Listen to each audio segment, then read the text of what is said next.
Support for this episode is provided by Waterlocks. Waterlocks lets wood be beautiful. And Veloxygen. Veloxygen will keep your oil-based paints and finishes from skinning over and going bad while in storage. Learn more about Waterlocks and Veloxygen at the links in the description below. Welcome back to the shop. I'm John Peters, and this was a really fun project, a useful project. I could see this in an entryway or a hallway. It's a good place to sit down, take your boots off. Good place for the kids to get ready for school. Definitely a fun, useful project. The original is in the permanent collection of the Metropolitan Museum. I've changed the measurements a little bit. The original is almost 8 feet long. I've made it shorter to appeal to a larger audience, and I've also made it a bit wider since people are bigger today. If you'd like to build this project, you can find a link to the plans right here or down in the description below. Now let's go ahead and get to work. If you've been following along on the channel, you know that I made a full-size model for this project out of poplar, kind of to figure out the proportions and have the plans made. Now I'm going to make the piece out of cherry, and I'm going to get started with these parts right here, which I'm referring to as the legs. For the leg, which is this part right here, you can see it's essentially made up of two parts. You have this part here, and then you have this part back here, which is applied later. And for this part, I'll need to glue up the boards because I don't have a board wide enough. And I did a little work here to make sure that I have a good grain match. Now I'll go and clean up the edges and then join these boards together with biscuits. Often when I'm building a project, I'll cut the boards to a rough length first. That way I can avoid using the jointer. You can see that this edge is pretty straight, so I can reference off the fence, clean a little bit off of each edge, and that'll give me a nice seam when I join the boards together.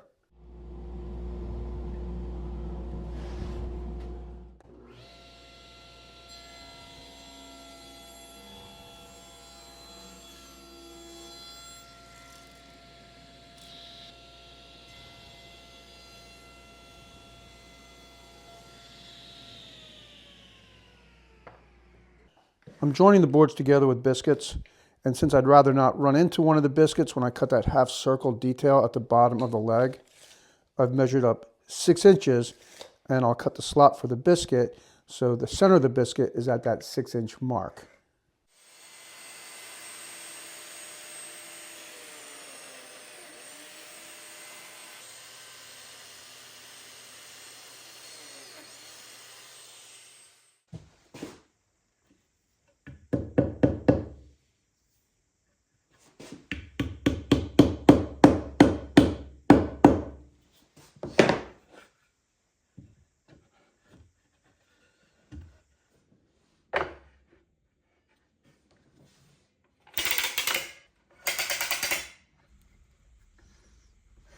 After joining the boards together for the bench legs, I then joined the boards together for the bench seat. Again, paying attention to the grain to make sure I get a nice grain match where the two boards are joined together. While that glue up is drying, I'll move on to making the brace template for the leg braces.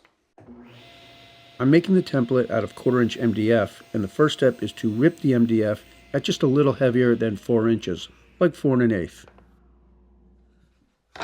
Now I'll square up one end of the board on the miter saw. This looks pretty square, but just to double check.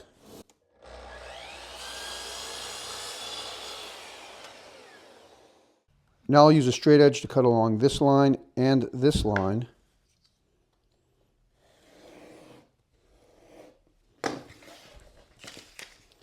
Here I'll just rough cut.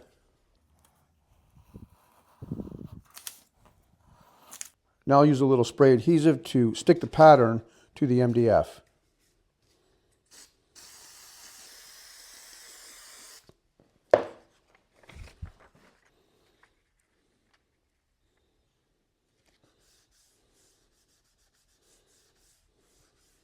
I gave the adhesive a minute to dry, and the first cut I'm going to make is on the table saw, ripping the pattern at just a little bit heavier than 4 inches.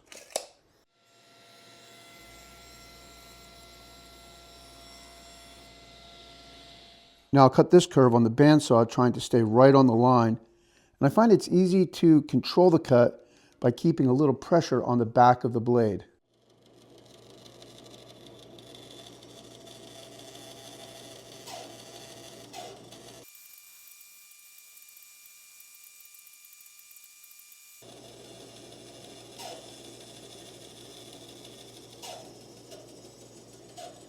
Making a custom sanding block will help you get inside these curves to smooth out the blade marks.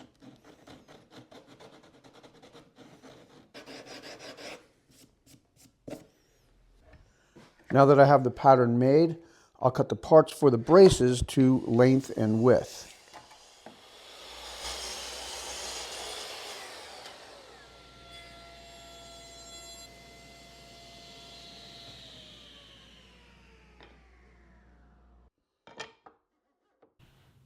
I've squared up one side of each piece, set up a stop block, and now I'll cut all the braces to their final length.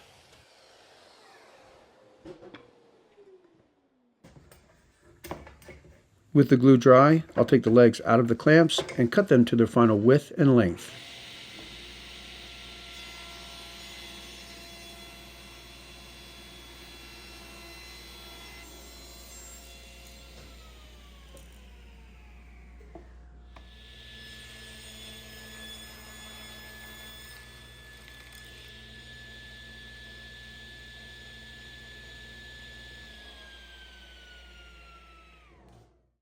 I now have the front part of the legs and the braces cut to length and width. I've set the height of the blade to 2 1/8. That's going to give me a 1/4 inch lip right here, which will fit into the dado. I've just cut a test piece to make sure that the lap joint is the correct width for the braces. So I'll go ahead and cut the lap joints into the braces, then I'll work on the legs next. I'd like to thank my sponsors for supporting this project. I've been using Waterlox for almost 30 years. Waterlox is easy to apply and provides a beautiful finish. That's why Waterlox is my go-to finish for fine woodworking projects. And Baloxygen. Baloxygen will keep your expensive oil-based finishes from skinning over and going bad while in storage. The heavier argon gas will replace the oxygen in the can and preserve your oil-based paints and finishes. I use Baloxygen because it works. You can learn more about Waterlox and Baloxygen at the links in the description below.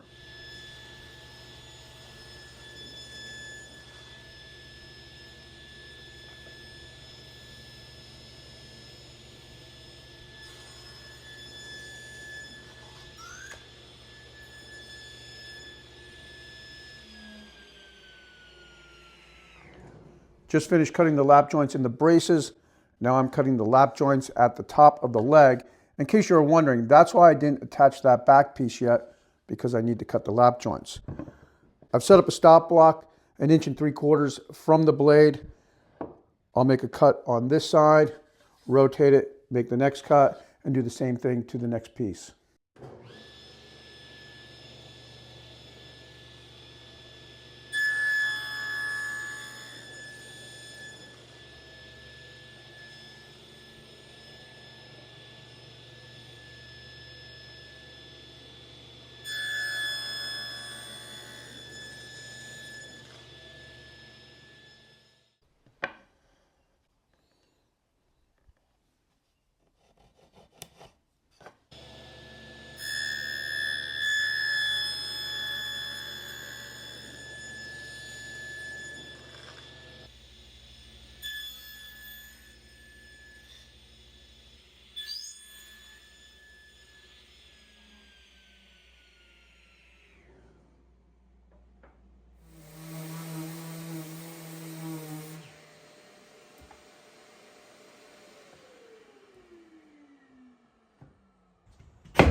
Okay, now I have the braces attached to the leg, and when I'm cutting lap joints, I generally will cut them a little tight with the idea that once they're finished sanded, they'll fit nice and snug. If you cut them perfectly and then sand, they can fit a little sloppy.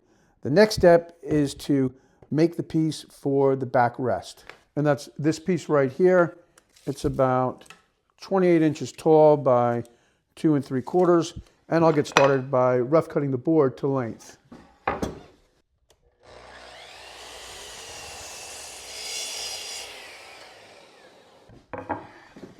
You can see that this board sits pretty nice against the fence, so again, I can avoid using the jointer simply by taking a little off this end, flipping the board, taking a little off this end, one more time, and then I've got a nice straight edge that I can use to make my final cut.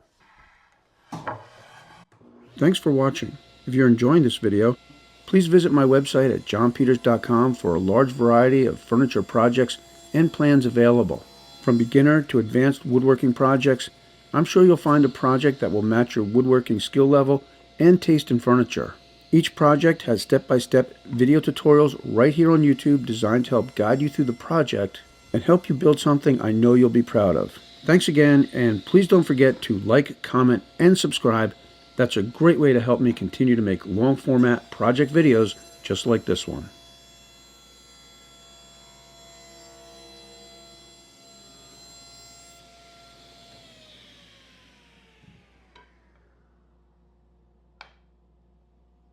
I've squared up one side of each board, set up a stop block, and now I'll cut both pieces to length.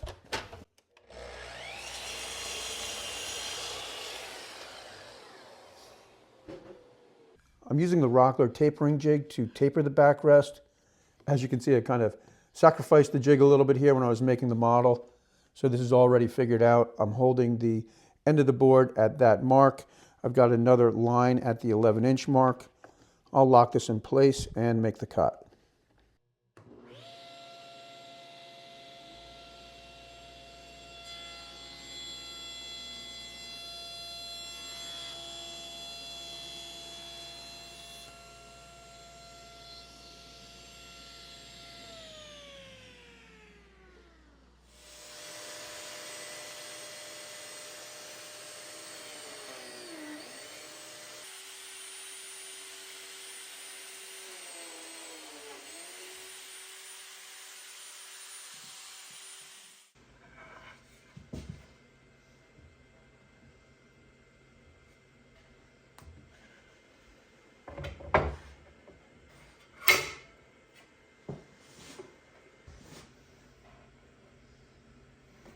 While the glue's setting up on the legs, I'll cut the pattern into the braces.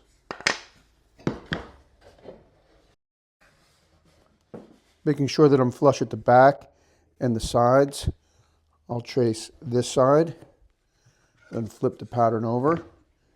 Again, flush at the back and the sides, trace this side, cut it out on the bandsaw and leave the line.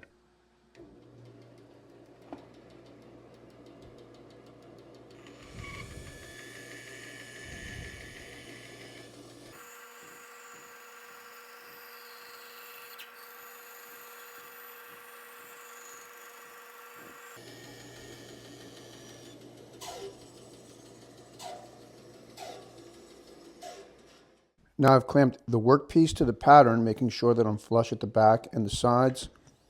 I have a flush cut bit in the router. The ball bearings will run against the pattern and make a perfect cut.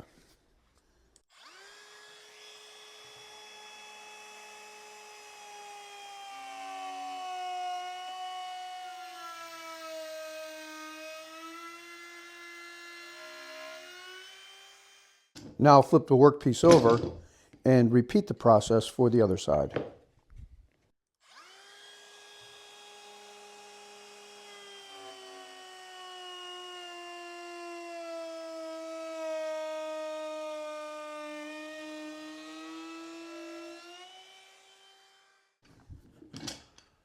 Now this one can become the pattern for the others.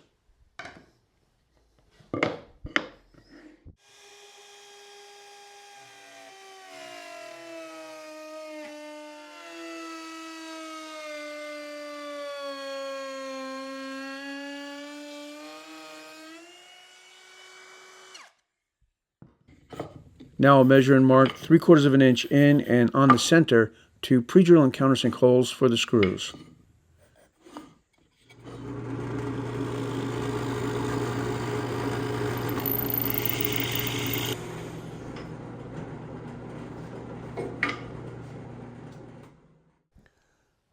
The glue's had enough time to set up, so I can take the legs out of the clamps, remove this glue, and cut the half circles in the bottom.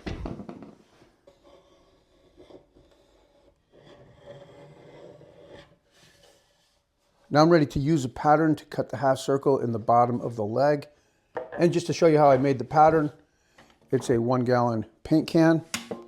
And basically you're just going to measure up from the leg, 4 inches. You'll hold the paint can at that 4-inch mark, and right where the circle starts to continue, just straighten it out with a straight edge, and that gives you a straighter area towards the ends of the leg. And this is a good situation again where you can use a custom sanding block to remove any blade marks left from the bandsaw.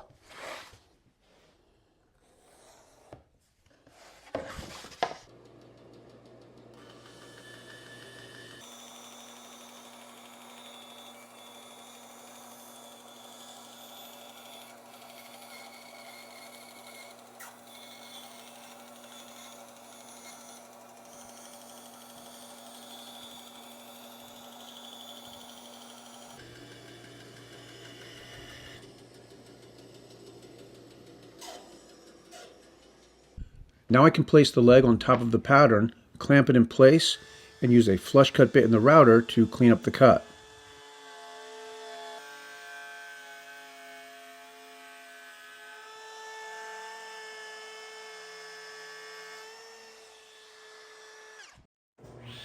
Next, I'll use the crosscut sled to cut the bench seat to its final length.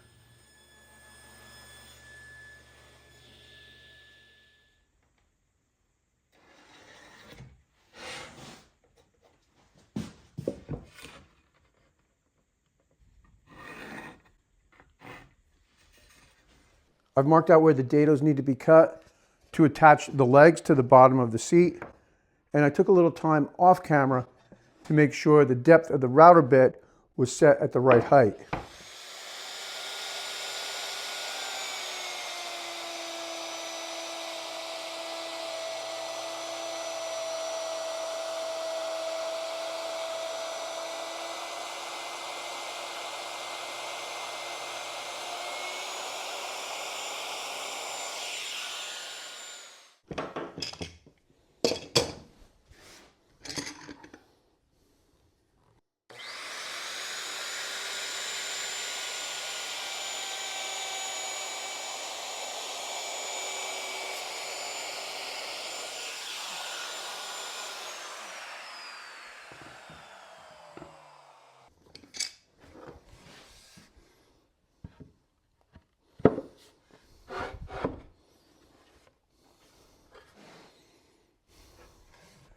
Now that I have the dados cut, I'll cut the bench seat to width, taking off 1/8 of an inch from each side.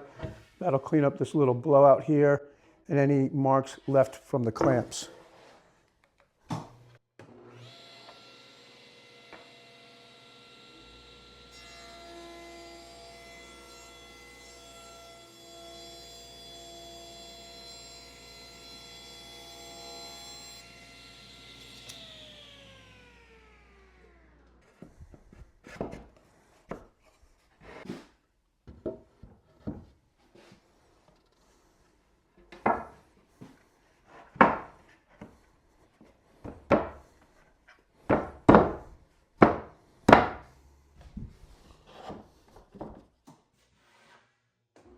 With the bench seat in place, I'll rip and cross-cut the bench backrest to size.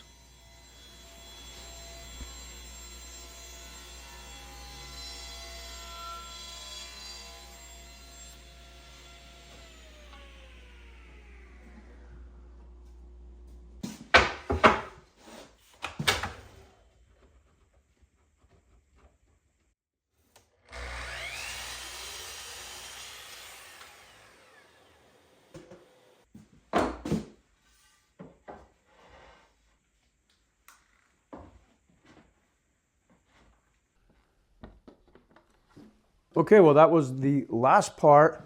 Now I'll take the bench apart, give everything a good sanding, probably distress it a little bit, and then apply the finish.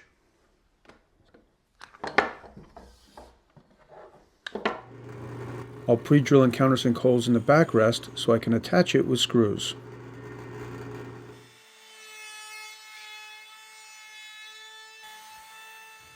I'll use a roundover bit in the router to soften the edges of the parts before assembly.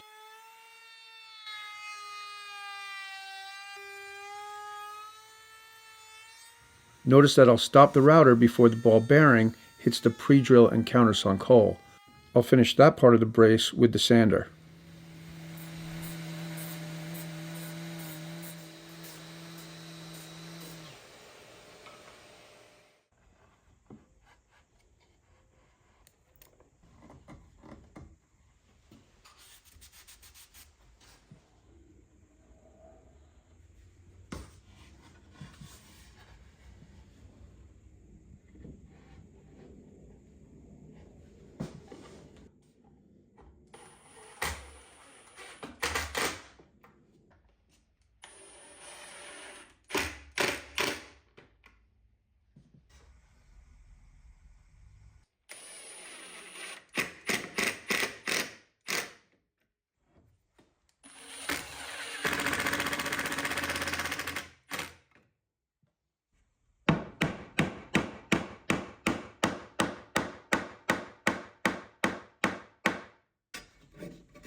Okay, well here it is, sanded and with a few coats of finish. I really do like the way this turned out. I think it's going to be one of those projects that just gets used for years. I decided not to distress it just because I really didn't want to do the extra work. It's the kind of thing I'll let it get distressed on its own. It'll be something that's treated not precious, and it'll just naturally get beat up. That's generally what happens to furniture. And with solid wood furniture like this, it really can take a beating and kind of gets better with age. And that's the beauty of water locks. This can get used heavily for the next 2, 3, 10 years, and then a light sanding, a few coats of water locks, and it'll look even better than new. If you'd like to see what the original one looks like, the one that inspired me to build this, I'll have a link to it down in the description below. It is 8 feet long, so it has a third leg. I think it looks really cool. I really did want to build it, but I didn't think it would be that popular, and I really don't have a place for it. Probably that's why I did a little poll and the shorter version was more popular. Hope you enjoyed this video. Remember, I have a ton of woodworking project plans on my website, and they all have video tutorials right here on YouTube that are designed to help guide you through the project. Thanks for tuning in, and I'll see you next time. Thanks for watching. If you enjoyed this video and would like to build the furniture for your home, please visit my website at johnpeters.com for a large variety of furniture projects and plans available. From beginner to advanced woodworking projects, I'm sure you'll find a project that will match your woodworking skill level and taste in furniture. Each project has step-by-step video tutorials right here on YouTube designed to help guide you through the project and help you build something I know you'll be proud of. Thanks again, and please don't forget to like, comment, and subscribe. That's a great way to help me continue to make long-format project videos just like this one.